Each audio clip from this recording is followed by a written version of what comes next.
Sean, penalty decision came at a big moment in that game. What are your thoughts on it? It did. They're still a top side, and I thought we did well in the once the game settled. I thought they started well. They had a couple of good chances. Jordan made a couple of good saves. Once we sort of got to grips with it, I thought we finished strong the first half tactically, scored a goal. Man City, they operate in different ways. Second half, they played a lot longer, a lot more straight balls, turned us round and asked more questions. We didn't deal with that as well. They score. Details were not right in the first goal.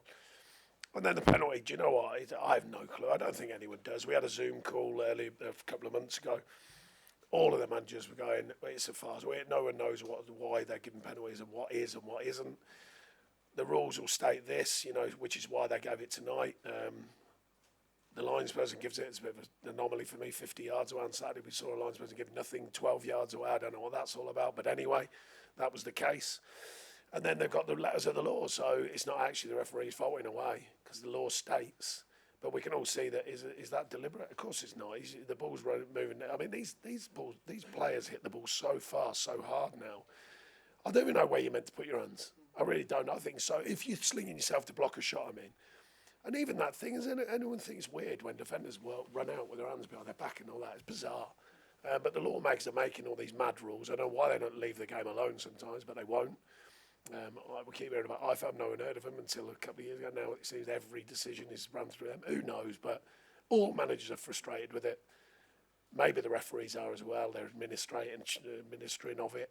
The players are definitely frustrated, and I think it's a big one that goes against us tonight. And then we can't get a decision, obviously, on the VAR, and we haven't had many. Don't think we've had a penalty this season either.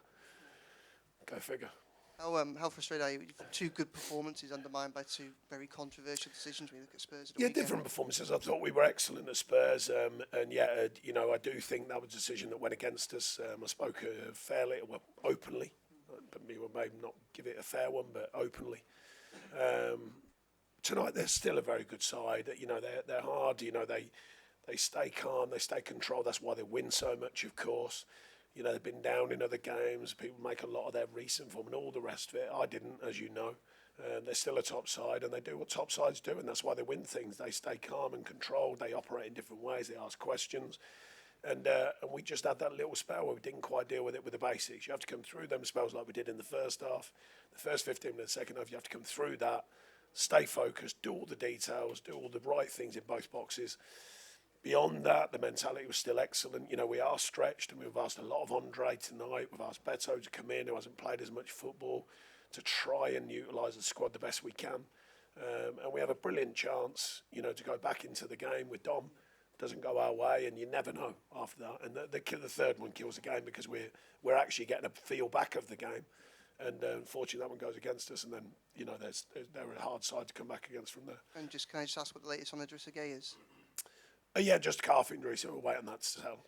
Any idea how serious at the moment? Or? No, it's just a settling period at the moment. Hi, Sean. What do you say to the players after a performance like that and the way the game went? Just similar to what I've just said to you. It's tactically very good first half. They did breaks a couple of times. We just didn't start as cleanly and as clearly second half. They operated in a different way by playing loads of longer balls, diags, and playing it behind us. And we didn't quite respond to that with the ball. And then a very good reaction, when we changed the shape a little bit, we are a bit stretched. I thought it was a very good reaction, big chance to get back in it. But inevitably, both boxes, which we've been very good at, a little bit soft on Saturday, although, I think decision went against us to go and get something from the game. But tonight, the details in both boxes weren't quite as clear as they have been recently. And against guys like this, it's very difficult if you don't get them both right, both ends of the pitch. You spoke there about trying to freshen the team up a bit today. How challenging is it to then try and do the same again when you've got an opponent in, 3 days' time? Yeah, but that's the challenge. It's simple as that. We're trying to get bodies back fit. Obviously, it's not so easy when the games are coming thick and fast. The fixture schedule is a strange one. When you look at January, we've got hardly a game, and then we've had all these. But that equally, it's a fact. I always speak with the players. I go, that's it. That's where it's at. So we dust them down, get in tomorrow, and get ready to go again. Hi, Sean. If that penalty has been given, why did the ref initially give it as a corner, do you think? Why did it not go to the because as a team, they felt they got the decision right, regardless of who gave what. So, like I say, once they administrate the rule, and say this, the rule says that, then everyone agrees, and it's irrelevant really who gave it them, because they've agreed that the rule states what it states, and therefore they've administered the rule. Mark Clattenburg's been on the telly saying the decision was right, but the law is wrong. That needs changing. It's fair, yeah. I think we all feel that. We can't quite decipher what is. The only thing that worries me about the rules now, it used to be the referees' experience levels, their interpretation of using the rules. Now it's like everyone just goes, no, the rule is that, and that's it, end of story. And I think if the rules used from their experience and understanding of football, and that's where the rule has to have this kind of flexibility, because that's not, I just can't. How do you define something like that? You're going into crystal ball mode. I'll tell you one thing, if he deliberately did that, he must be some keeper, Emma. Because I'll tell you, his reactions are, cat-like, you know what I mean? Never seen anything like it if he deliberately handballed that. What a save. And John Stones got injured for City when the assistant kept his flag down. Is there just mass confusion on the laws at the moment around everything? I think it's difficult. I think the rules are stating one thing. The people in the game want a different thing. VR intervenes when we're not sure when it's intervening or not, and there's a lot going on. And then they're even on about, as you know, they're on about miking referees. They're about, putting more screen. I don't know, looking at the screen. I can't work it out. Surely the idea is to take it away and give the ref less to do it in a good way, in a positive way. Just let them referee the game. But they keep adding another rule and another layer and another offside thing where we'll just sit there going, I have no clue what's going on here. But anyway, we're just got to go with it and just got to hope that you get more, for you, go for you, than against you. But we've certainly had two in the last two games that have clearly gone against us, in my opinion. Time for a couple more. Sean, you obviously took Dominic out from the start tonight. Just wondered, was that about kind of keeping him fit? Yeah, you look at his run of games, the amount of games we've had in December, his past and where he's come from and where he is now, trying to manage that and get him to what I call full total sharpness in the Premier League. Everyone thinks it takes 3 games. It doesn't. It takes a long period. And with all these games, we're having to manage everyone trying anyway. We are stretched a bit, so trying to manage minutes. There's certain people who just keep knocking out the park. Jimmy again tonight, terrific. Taki, terrific. Miko, terrific.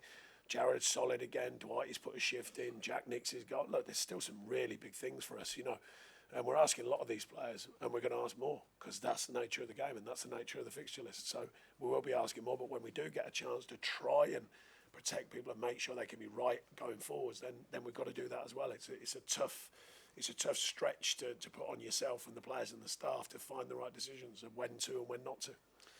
Noticed when Abdullah Decore is not in the team, results tend to dip quite a bit. I think the team's won without him this season or last. Just wondered if you could maybe quantify why you think that is, what he brings to the team. No, I think he's a very good player, but I think I haven't looked at all the stats and facts of who we've played, but I think Tottenham away and Man City home are tough games no matter who you're playing and who you're playing with. But I think he's proved himself to be a very, very good player. He scores goals, he affects the side, and he knows when to attack, when to defend. So, it's part of credit to him as well. But I don't think you put only results down to that. You could put it into Jared coming in, Jared not in, Jimmy coming in the middle, not in and all that. You can start playing around with it too much, I think. I don't think it's as simplistic as that. Okay. Thanks, everyone. Cheers.